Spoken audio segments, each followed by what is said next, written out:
Greatness is not meant for a few chosen people. It's meant for those who persistently pursue their dreams every day and make that choice when they wake up. It's special, right? Even though we've been there before, most of us have, you don't take it for granted, right? We're excited. It was a hell of a team we just played. They made us earn every single game, and we're extremely grateful to, move on to the finals. I want to win, and I just, sometimes I get out of control just because I want to win the whole time. I'm competitive.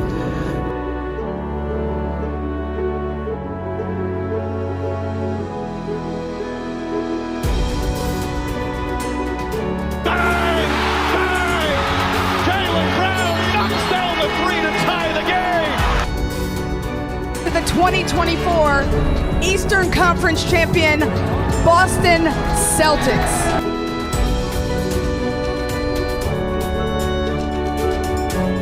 The Don, Luka Doncic.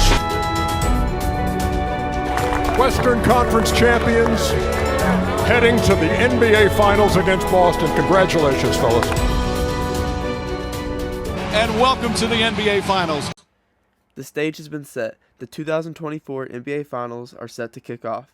A matchup between the Dallas Mavericks and the Boston Celtics. Both teams took their different paths and found a way to reach the ultimate goal, which is the NBA Finals. Dallas started off their playoff run against the Los Angeles Clippers. Dallas got the job done and closed the series in 6 games. Then in the second round, they took on the Oklahoma City Thunder. They also took this series to 6 games. Then came the conference finals, where they ultimately stunned the Minnesota Timberwolves, beating them in a gentleman's sweep of 5 games. Now onto the Eastern Conference team, the Boston Celtics.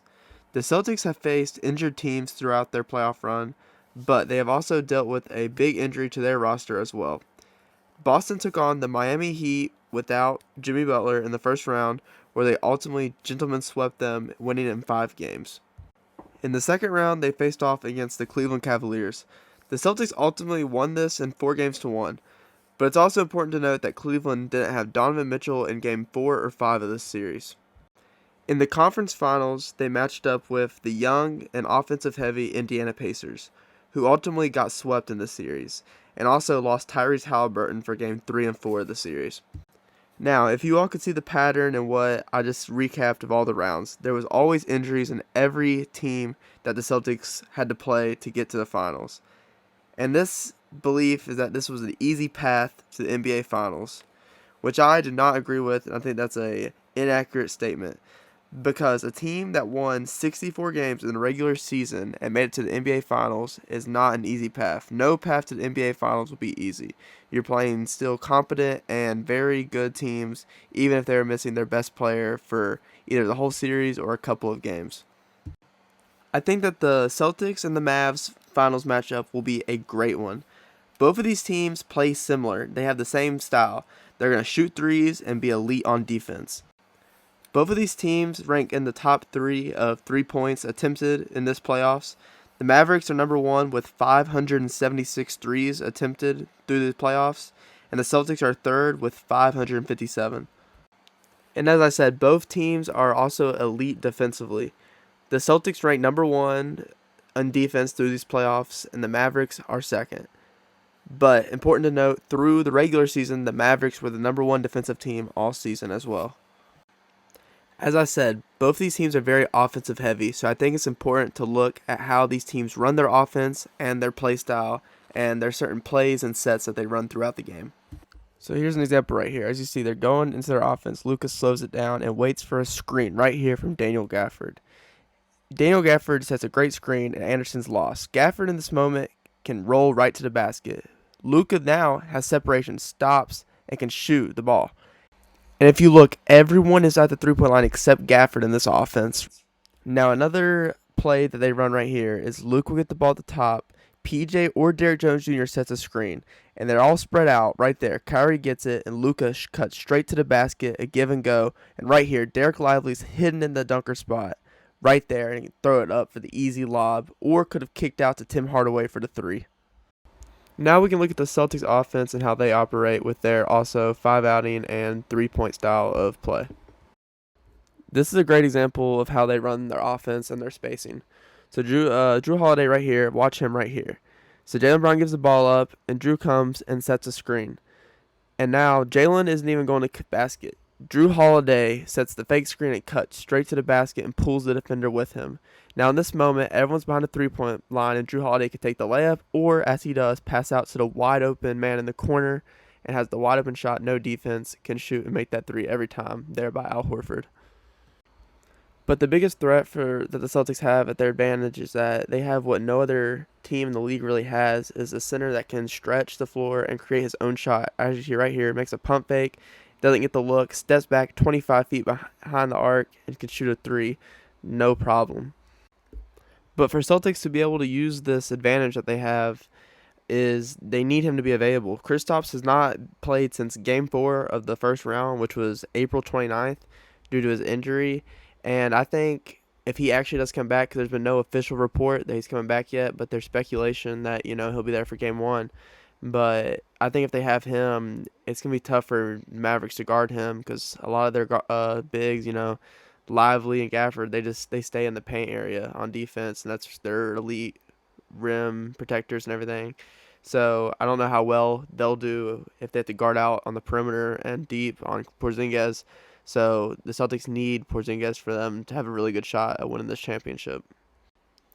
To win an NBA championship, it needs to be the other guys that play a big part in winning the games for you. So we know what Kyrie and Luka are going to bring on the Mavs side, and we know what Jaylen Brown and Jason Tatum are going to bring on the Celtics side. But the other guys, the role players, have to play a big key in all these wins and all the games in these finals. Every team needs an X factor, a player that's going to come in, not the star player on the team, but they will be the star that night or a star in their role. Even though I think multiple players on both teams could be an X factor in the series, I've picked one for each team that I think will really be the X factor of their team. Starting off for Dallas, I think that their X factor will be the player who's been their X factor through the whole playoffs and has really came in clutch multiple times this playoffs, and especially for it being his first taste of actual playoff basketball since coming over from Charlotte to play for Dallas, which is P.J. Washington Jr.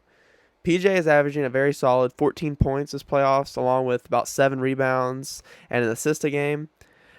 He's also a very underrated shot blocker with a total of 14 blocks through 17 games in the playoffs, which is really solid.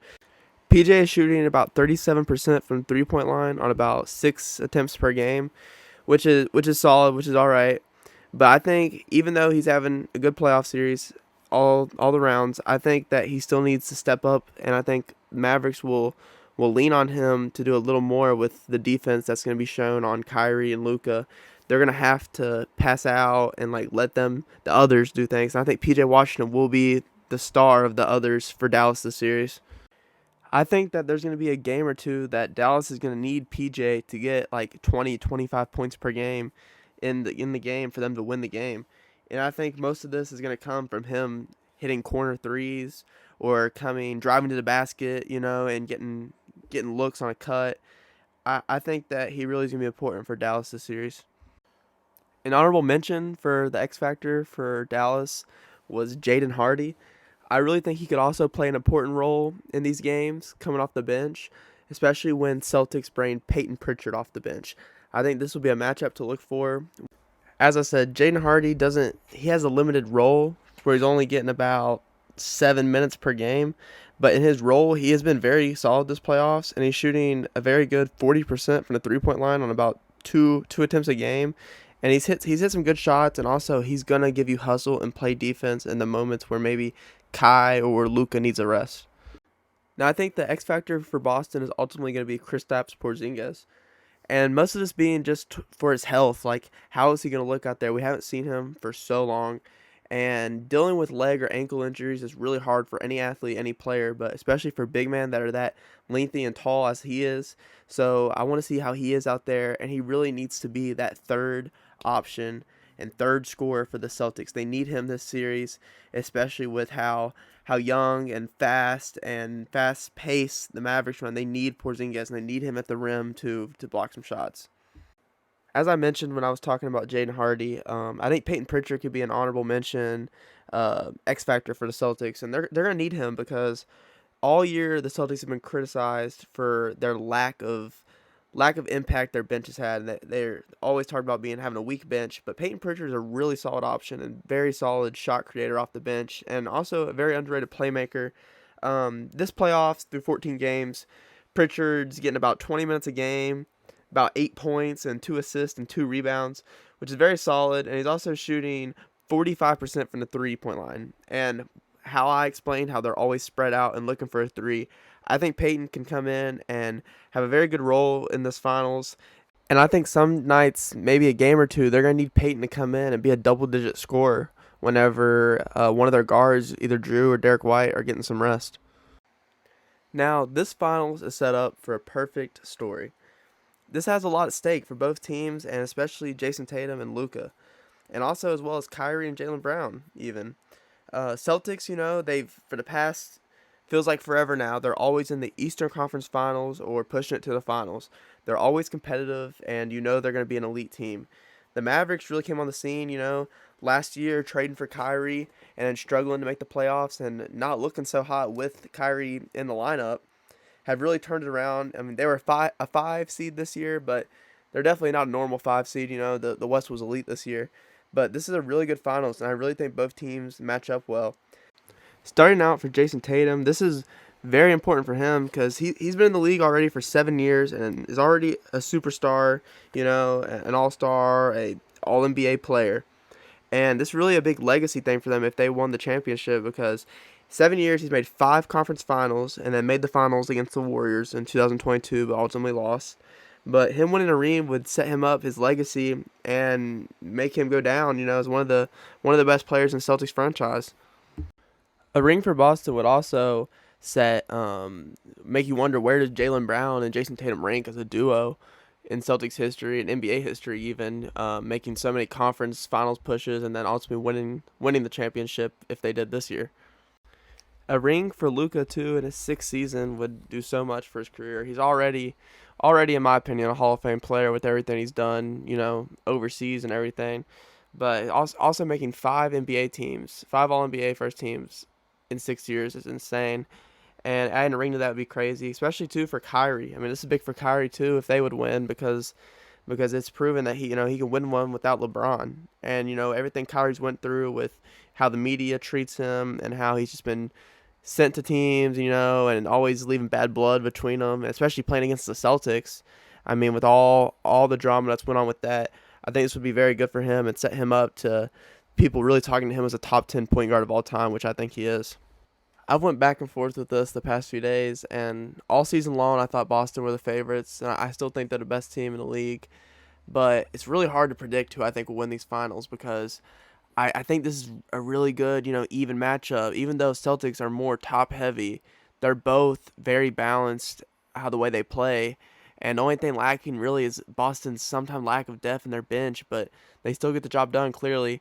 It's really hard to pick here, but I do think that the Mavericks will ultimately win this series and that Luka will be crowned the Finals MVP, but I think Kyrie will not be that far behind. I think Kyrie's going to have a really big series. But yeah, I think the Mavs will win the series, and I think they will do it in 6 games, and they'll win at their home court in Game 6, close it out. And yeah, that's my prediction for it. I still don't know, 'cause I think the Celtics are still the best team. I think this is going to be a very good matchup.